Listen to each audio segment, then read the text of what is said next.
Oi,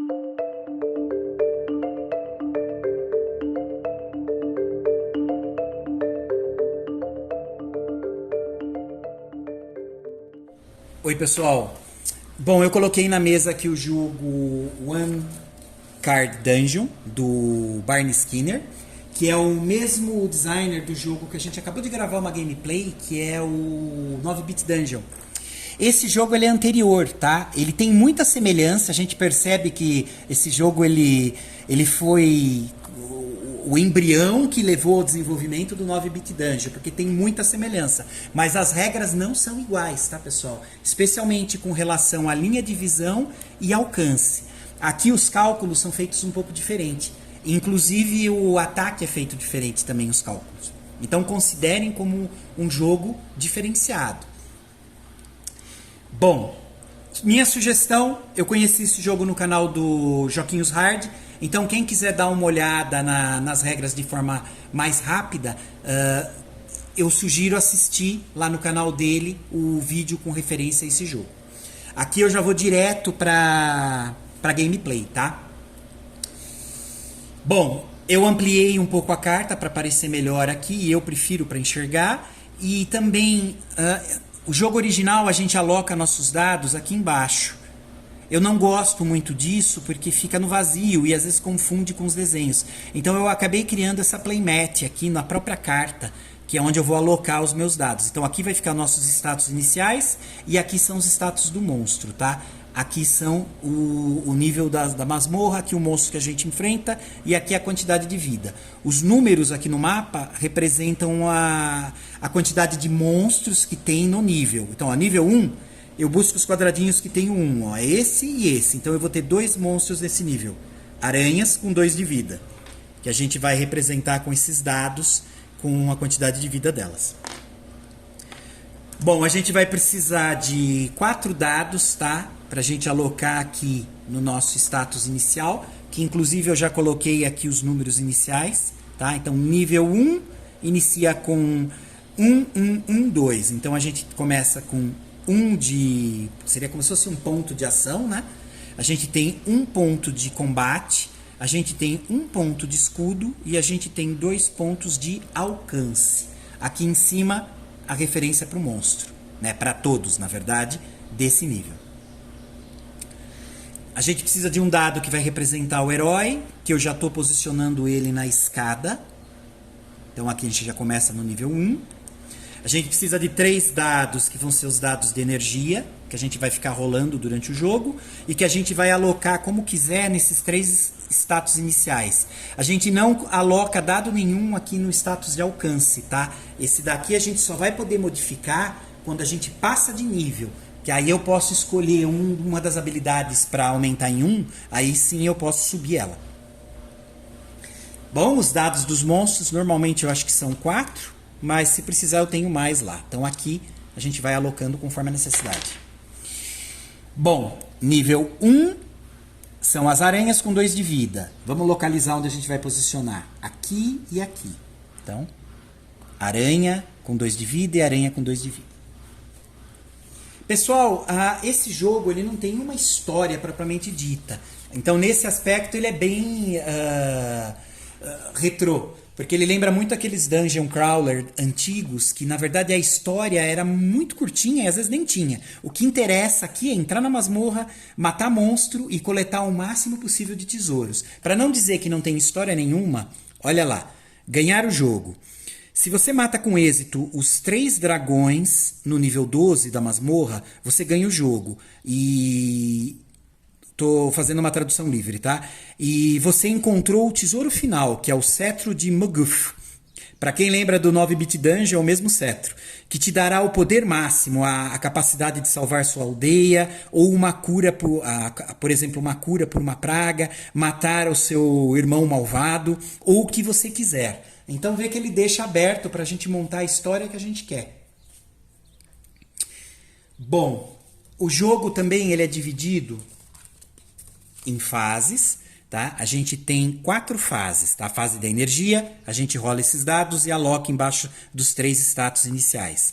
Aí entra a fase do aventureiro, que eu posso me movimentar e ou atacar, desde que eu tenha status para isso. Depois entra movimento dos monstros e depois ataque dos monstros. A gente vai utilizar esses status, assim como a gente vai utilizar o nosso. Um detalhe, pessoal, linha de visão e alcance aqui é um pouco diferente do que a gente faz lá no 9-bit Dungeon. Então não dá para usar a mesma regra. Nesse jogo, para não confundir, eu vou falar só dele, tá? A gente vai usar para linha de visão os pontinhos aqui do lado dos Então, se eu consigo traçar uma linha reta de um desses cantos até o canto do alvo e não encoste, nem atravesse nenhuma parede, nem monstro, significa que eu tenho linha de visão. Aqui, por exemplo, ó, não tem linha de visão, porque está encostando na parede. Aqui eu tenho, ó. Então, significa que eu tenho visão nesse quadrado. Aqui também, ó. Aqui eu não tenho linha de visão, mas aqui eu tenho, ó. Não está passando em nada. Então, eu vejo aqui, vejo aqui, vejo aqui. Aqui eu já não estou vendo, porque olha só, aqui bate na parede e se eu traço a linha, ó, ela vai encostar aqui. Então, eu não tenho linha de visão para esse quadrado. Os monstros vão sempre se movimentar, tá? Eles não precisam ter linha de visão para se movimentar. O que eles vão fazer é sempre se movimentar buscando a melhor posição possível no mapa para eles alcançarem aqui, ó, essa distância, o alcance de tiro, né? Para eles poderem atirar na gente. Se eles não puderem, eles vão buscar se aproximar da melhor forma possível. Aqui já está configurado. Então vamos lá? A gente vai vendo como funciona? Então, primeira fase, fase da energia. Estou jogando os dados que eu vou alocar embaixo dos 3 status iniciais. Vou alocar 4 aqui embaixo do status de movimento. Então, vou considerar isso como se fosse pontos de movimento. Vou alocar um aqui embaixo do ataque, pontos de ataque, e aqui embaixo do escudo. Soma-se os dados, tá? Então, eu tenho 5 pontos de movimento, eu tenho 2 pontos de ataque, eu tenho 2 pontos de escudo. Os movimentos nesse jogo vão funcionar assim, tanto para a gente quanto para os monstros. Custam 2 pontos de movimento para a gente andar ortogonalmente, né? Ou seja, para cima, para baixo, direita e esquerda. E 3 pontos em diagonal, desde que eu possa, né? Então aqui eu não posso, mas se eu pudesse, eu gastaria 3 pontos para chegar aqui. Um exemplo de caminho, tá? 2 pontos para vir para cá, mais 3 para vir para cá, 5. Pronto, eu poderia vir até aqui. Ou 2, 3, 4 para vir aqui. Aí eu perco um ponto que é inútil. Poderia também andar, ó, 2 mais 3 para vir para cá. Então são 5. Eu posso vir para cá também. Ou 2, 3, 4 para vir para cá. Os monstros vão trabalhar igual, só que daí a gente usa esses status aqui para lidar com isso. Pessoal, eu acho que eu já disse, né?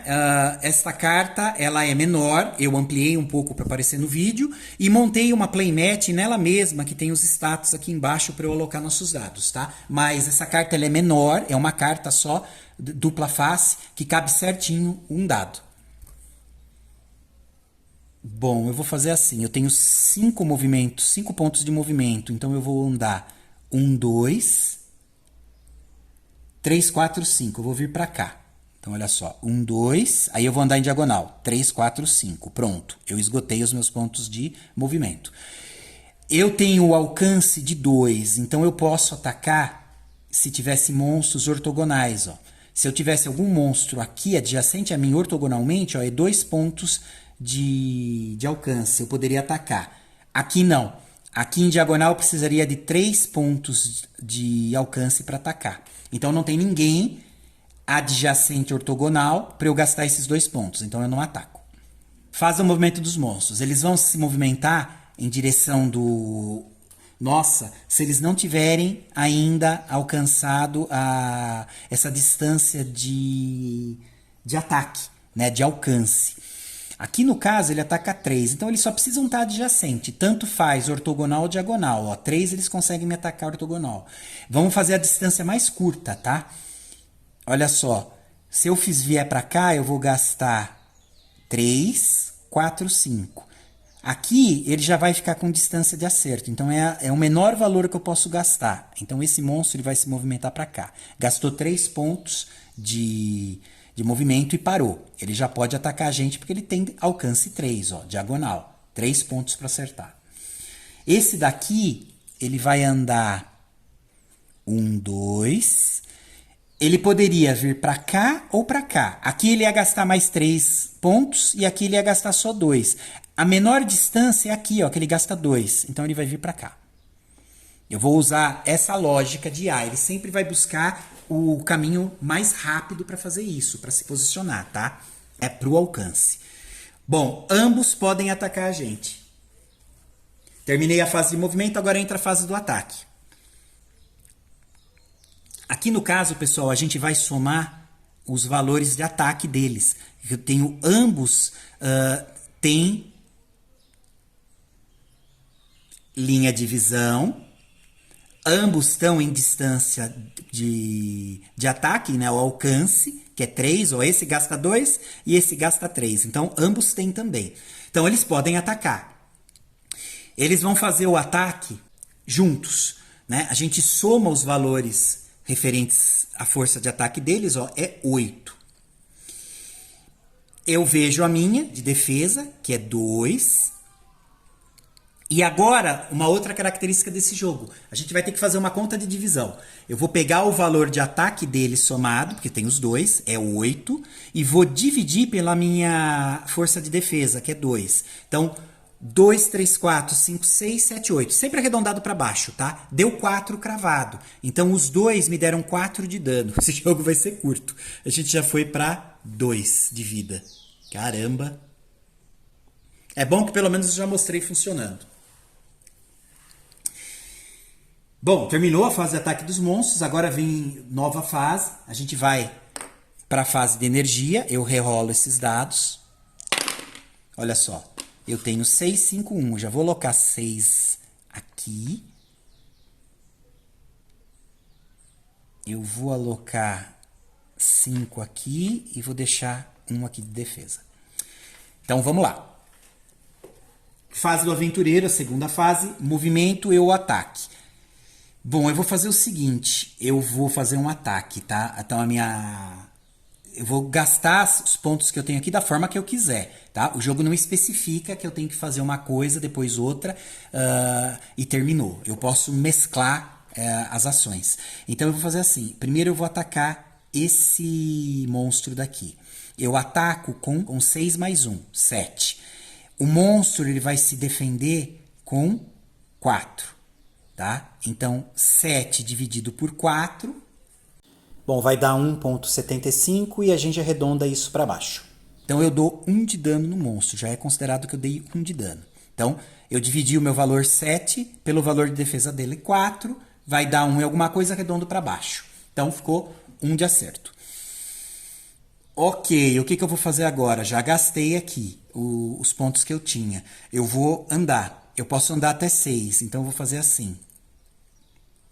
3, 6. 3, 6. Vim até aqui. Pronto. Terminei a fase do aventureiro, fase do movimento dos monstros. Então vamos lá. Eles podem se movimentar até 5 pontos. Então esse daqui, ó, ele tem linha de visão? Tem, ó. Esse pontinho tá vindo até aqui sem encostar em nada. Aqui encosta, mas olha só, esse ele consegue. Ele precisa ter 3 de alcance para poder atacar a gente. Então ele tem que estar... Aqui ele já acerta a gente, ó, 3. Então ele vai fazer isso, ó. Ele vai andar só até aqui, que é a distância mais curta, para ele ficar numa posição de alcance. Então agora ele pode atacar, ó. Tem linha de visão, tá livre. Aqui também, ó, tá livre. Esse pontinho... Essa parede não conta porque já está adjacente. Agora a gente vai movimentar esse monstro 2 e eu vou seguir a seguinte regrinha de A, tá? O monstro ele se move para o espaço mais próximo do herói com máximo range e linha de visão. Se não conseguir isso, ele vai se movimentar para um tile mais próximo que tem alcance e linha de visão. Se eu vier aqui, ó, aqui eu não tenho linha de visão, aqui eu não tenho linha de visão. O alcance... nosso é 3. Eu não conseguiria. Eu poderia fazer assim, poderia posicionar o nosso monstro aqui, ó. Ele andaria 3 em uma diagonal e poderia vir para cá. Não é o ideal seria ele descer aqui para o 9, né, que daí ele teria o máximo range, mas é o mais próximo que ele pode estar agora. E pelo menos ele já tem a linha de visão e o caminho aberto, né? Então eu vou optar por vir para cá mesmo. Então vamos fazer isso? Então eu estou deslocando 3, 1 em diagonal, mais 2 para vir para cá. Então 3, 4, 5. Agora é o ataque dos monstros. O 1, ele pode atacar, olha lá, pontinho do quadrado dele, ele tem linha de visão, está encostando aqui no numa dos cantos do nosso quadrado e não tem nada na frente. Né? Não está encostando nem em parede nem em outro monstro, então tem linha de visão. Esse daqui, ó, aqui não tem, porque está encostado na parede. Agora essa daqui, ó, ela até encosta aqui, mas encosta na parede, então não conta. Só que olha só, ela consegue formar uma linha reta até aqui sem encostar em ninguém. Então, ambos têm linha de visão. Com relação ao alcance, o 1 tem. Lembra? O alcance dele é 3, ó, diagonal. Beleza. O 2 não tem. Ele precisaria ter 2, 3, 4, 5. Ele precisaria de 5 para ter alcance. Então, só 1 ataca. Ele ataca com quanto? 4. Eu tenho quanto de defesa? 2. 4 dividido por 2... 2, 3, 4. Ele me acerta 2 danos e eu tô morto. Terminou rapidinho esse jogo. E é isso, pessoal. Bom, fiz escolha estratégica péssima para esse jogo, mas pelo menos foi uma partidinha rápida e deu para mostrar ele trabalhando. Eu vou aproveitar, vou gravar mais uma partida, vamos ver se agora eu faço algumas escolhas estratégicas melhor, indo por outra direção e com mais sorte nos dados.